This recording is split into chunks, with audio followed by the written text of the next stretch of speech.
a dystopian future, a displaced humankind, empowered individuals, and a new world to colonize. Outriders is everything you'd expect from a sci-fi game, and yet still manages to bring something fresh to the table, in a fun and engaging way. So, let's discuss.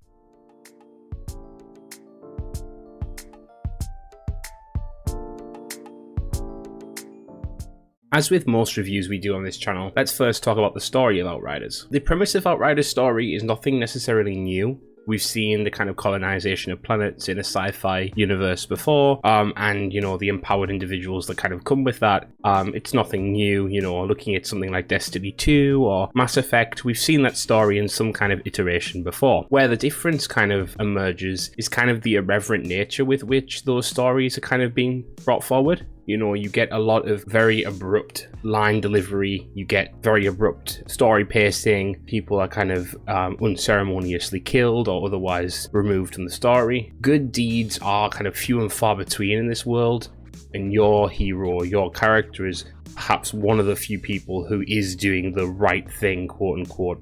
But even within that, they're not necessarily always happy about that, they're not always invested in that. The kind of subtlety of the storytelling here is that as your character kind of progresses, you see that they're kind of moving away from their standard, I'm caring about what's happening here, I really want to see what's going on here. They kind of move to a more removed, I'm being asked to do this, and then that, and they become kind of apathetic to what's going on around them, even though they are still trying to work towards the common goal of building a new Earth. In this game, they kind of really play with setup and payoff. Sometimes you're dealing with a mission where the guy you're trying to save is dead during the cutscene you're watching, or he is killed even as you're saving them, or even perhaps that you meet a character that's relatively new and then they're removed from the storyline within the next few moments. But what this kind of does is this kind of lack of ceremony around certain characters. It makes certain other moments, certain other kind of heartfelt moments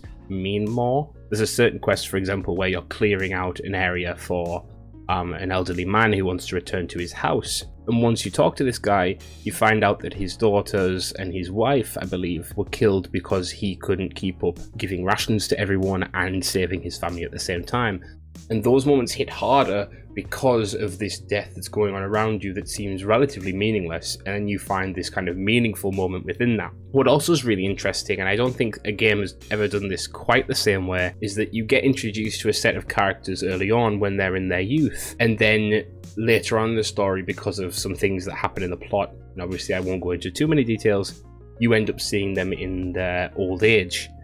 And the differentiation in their characters across that time is phenomenal. It's exactly how those characters would be. There's a lot of realism there, and I think that was really fun to see these characters age in an instant, but it feel natural and real within the storyline. So yeah, the story of Outriders seems to be a good one. I haven't finished it yet, but it's really fun, engaging, fresh, whilst also being very familiar and similar to other things we've seen before. As for gameplay in Outriders, I think it's just as successful as the story. There's a distinct class identity. As of creating this video, I have only played the one, but you can tell straight away that what this class is meant to be, how it's meant to act, what it's meant to do. As you guys are seeing by the footage that you have here, I was playing the Trickster, and there's very much a sense of jumping in, killing people, jumping out. That was exactly what I felt like when I was playing. I didn't feel like there was something missing. I felt like very much I had the skills that I wanted, I needed. And also it felt really powerful. The implication, the storyline is that these characters are near godlike, and it feels that way.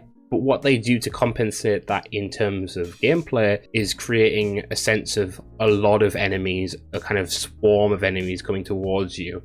And as such, you never feel like you're not being challenged, because you have more enemies to face because of your heightened kind of godlike powers. And I think that was really intelligent to give this sense of being godlike, but instantly knowing that that needs to be backed up with some kind of challenge in terms of the enemies. Continuing on with the idea of skills, it's really nice to see that you can kind of change your kit, and utilize your equipment as well as your skills to make something unique. For example, you know, the certain gear that you wear will affect the abilities in terms of their cooldowns or potentially their effects, whilst also you can decide which abilities you want to use. You can have 3 different abilities and no distinct slot for those abilities. So you could have 3 offensive type abilities, you could have 3 defensive abilities, or you could have 3 that are support kind of abilities.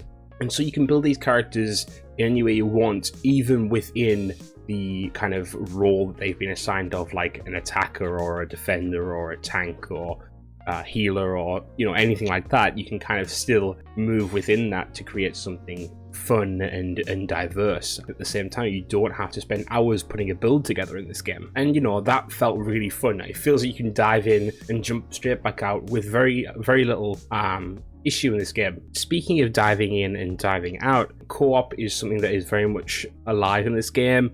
The fact that they have crossplay out of the gate is also a really big thing. Personally, I haven't tried the co-op yet, but to know that it's there was really great.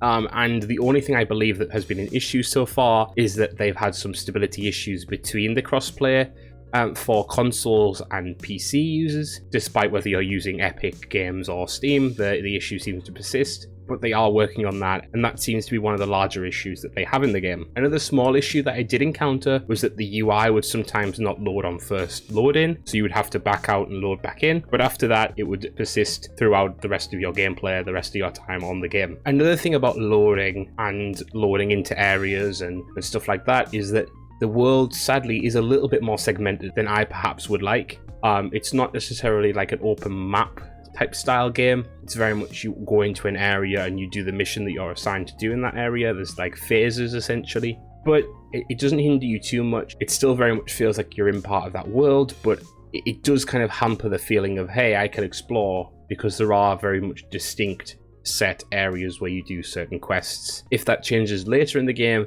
I'm not as yet aware of that. I've currently spent about 8.5 hours in the game, so this isn't a comprehensive, full-fledged review. It is more of a first impressions video, but that is how I've kind of found it thus far. Really speaking though, guys, I think this game looks to be something that's really trying its best to take what games like Destiny and Mass Effect have done really well story-wise, and kind of take similar kind of beats for games of service, like maybe like Marvel's Avengers or again Destiny, and heighten those in a way. But yeah, guys, overall I'd say this game is a really fun game, a really engaging game, something that I can see myself playing and covering on the channel for a long time to come, should it gain the proper updates and the proper support going forward. And I hope you guys are enjoying it too. If you are, please leave a comment below, share, like and subscribe the video, and thank you as always, guys. I'll see you in the next one.